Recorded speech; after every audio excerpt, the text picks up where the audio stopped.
We have added 20 million cars without adding roads. We need lots of innovation to make it cheaper for customers. If our competitiveness hinges on having the cheapest energy prices in the world, we have a problem.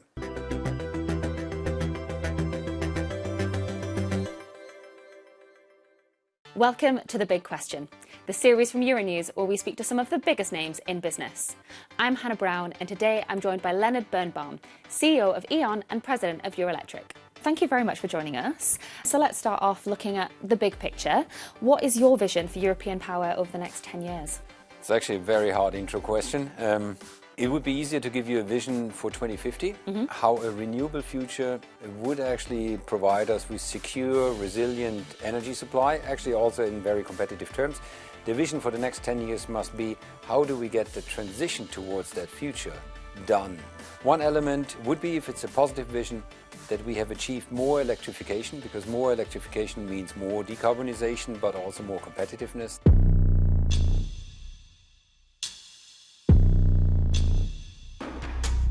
Thinking about this future electrification, is the current infrastructure up to scratch to meet those energy and electricity demands? No. If you think about the future, we need to continue to invest significantly into infrastructure.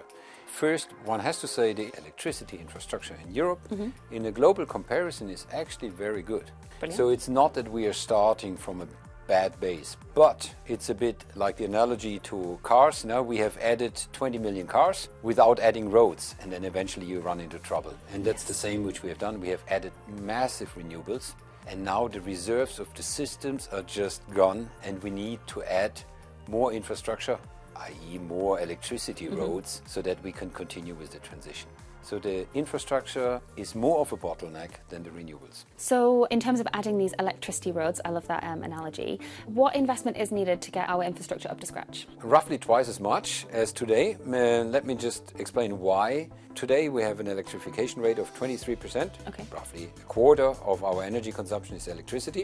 To decarbonize, we need to go anywhere to maybe 60%. So let's say tripling. Okay. We have been investing as an industry across Europe roughly 35 billion euros per year into distribution, which is, in the road analogy, all the roads but the highways. And then we have an additional 15 to 20 billion into the highways. So two-thirds, one-third. Yeah. We need to go to close to 70 billion. So roughly twice as much for not 1 year or 2 years, for 20 to 25 years.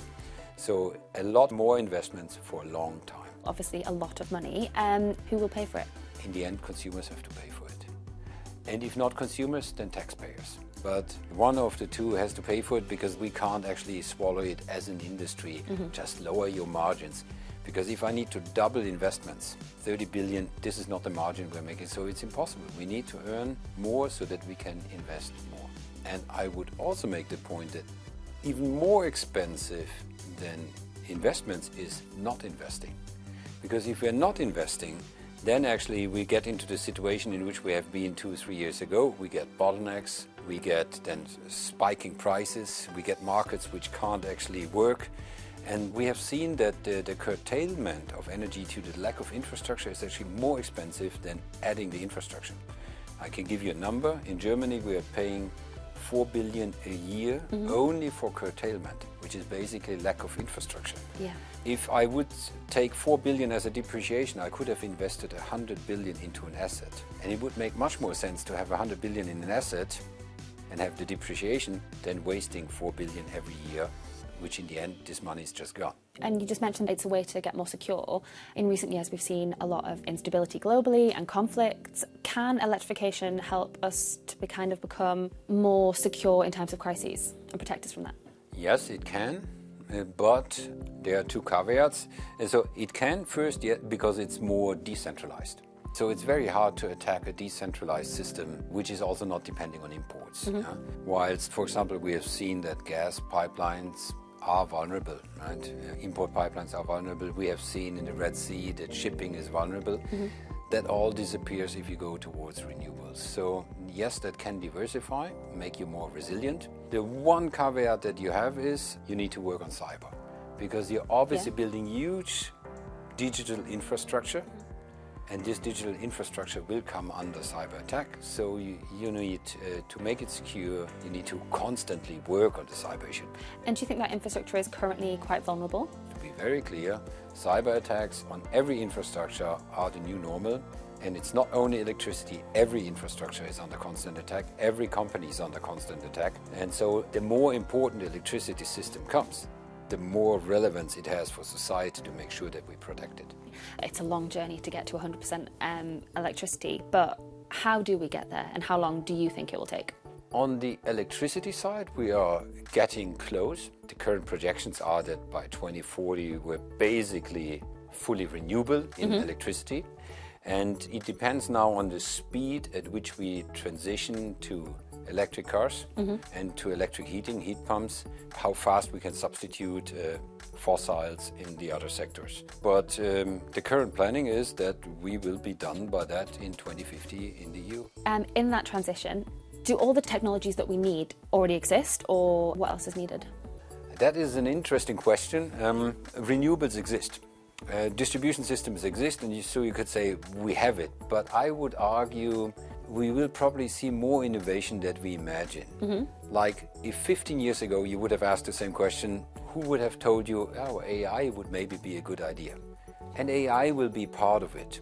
So I'm saying we have what we need to run, but I still believe that additional innovation will make the transition cheaper, and we need lots of innovation to make it cheaper for customers. And finally, tell me a little bit more about the role that the power sector has to play in Europe's ability to be competitive. Yeah, first I would say we should not reduce the competitiveness issue on Europe on energy prices. If our competitiveness hinges on having the cheapest energy prices in the world, we have a problem. And our competitiveness in reality is, threatened by the fact that we're not innovative enough, our infrastructure is not good enough, our demographics don't work in our favor, taxes are too high, and then energy is not cheap either. Second, we have to make sure that we supply secure and reliable energy. It's also very important. For example, data centers. For them, speed of connection and reliability is more important than price.